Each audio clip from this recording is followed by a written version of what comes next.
નમસ્કાર, હું રાજ. આપ જોઈ રહ્યા છો સ્પાર્ક ટુડે ન્યૂઝ. સાબરકાંઠા જિલ્લામાં આજે 12મા આંતરરાષ્ટ્રીય યોગ દિવસની ભવ્ય ઉજવણી કરવામાં આવી હતી. હિંમતનગરની જિલ્લા પોલીસ કચેરી ખાતે યોજાયેલા યોગ કાર્યક્રમમાં જિલ્લા પ્રભારી અને કેબિનેટ મંત્રી સહિત અધિકારીઓ અને મોટી સંખ્યામાં લોકો જોડાયા હતા.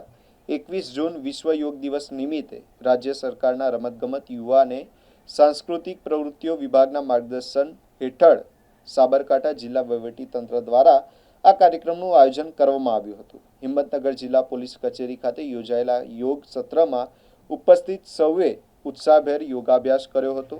કાર્યક્રમમાં જિલ્લા પ્રભારી અને કેબિનેટ મંત્રી ડોક્ટર પ્રદ્યુમન વાજા, સાંસદ શોભનાબેન બારૈયા, ધારાસભ્ય વીડી ઝાલા, જિલ્લા કલેક્ટર તથા જિલ્લા પોલીસ વડા સહિત અનેક અધિકારીઓ અને આગેવાનો ઉપસ્થિત રહ્યા હતા. યોગ દિવસના અવસરે સૌએ સ્વસ્થ શરીર અને નિરોગી જીવનનો સંદેશ આપ્યો હતો તેમજ યોગને દૈનિક જીવનનો અભિન્ન ભાગ બનાવવાનો સંકલ્પ વ્યક્ત કર્યો હતો.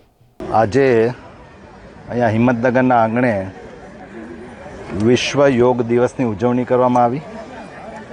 સમગ્ર વિશ્વને ભારતીય સંસ્કૃતિ પરંપરાની અનોખી ભેટ એટલે કે વિશ્વ યોગ દિવસ સંયુક્ત રાષ્ટ્ર સભામાં દેશના વડાપ્રધાન શ્રી નરેન્દ્રભાઈ મોદીના પ્રયાસને લીધે એક પ્રસ્તાવ પસાર કરી અને આજના દિવસને એટલે કે 21મી જૂનને વિશ્વ યોગ દિવસ તરીકે સમગ્ર વિશ્વમાં બધા જ દેશો ઉજવે છે.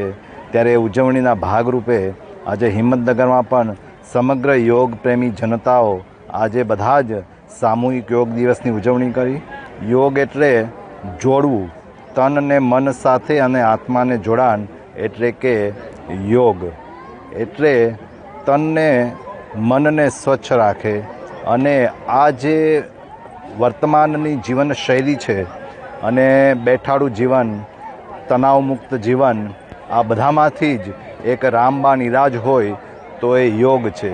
અને યોગને માનનીય વડાપ્રધાન શ્રી મોદી સાહેબે આજે સંદેશ આપ્યો કે માત્ર એક દિવસ પૂરતું સીમિત નહીં રાખી અને સમગ્ર વર્ષ દરમિયાન નિયમિત રોગ થાય અને નિયમિત યોગ થાય અને યોગ ભગાવે રોગ એ સૂત્રને સાકાર કરી અને બધા જ વિકસિત ભારત 2047નું જે સ્વપ્ન છે એટલે વિકસિત ભારત એટલે કેવું ભારત કે માળખાકીય સુવિધાની સાથે સાથે સ્વસ્થ અને તંદુરસ્ત ભારત એટલે કે દેશમાં રહેતા બધા જ નાગરિકો સ્વસ્થ અને તંદુરસ્ત રહે.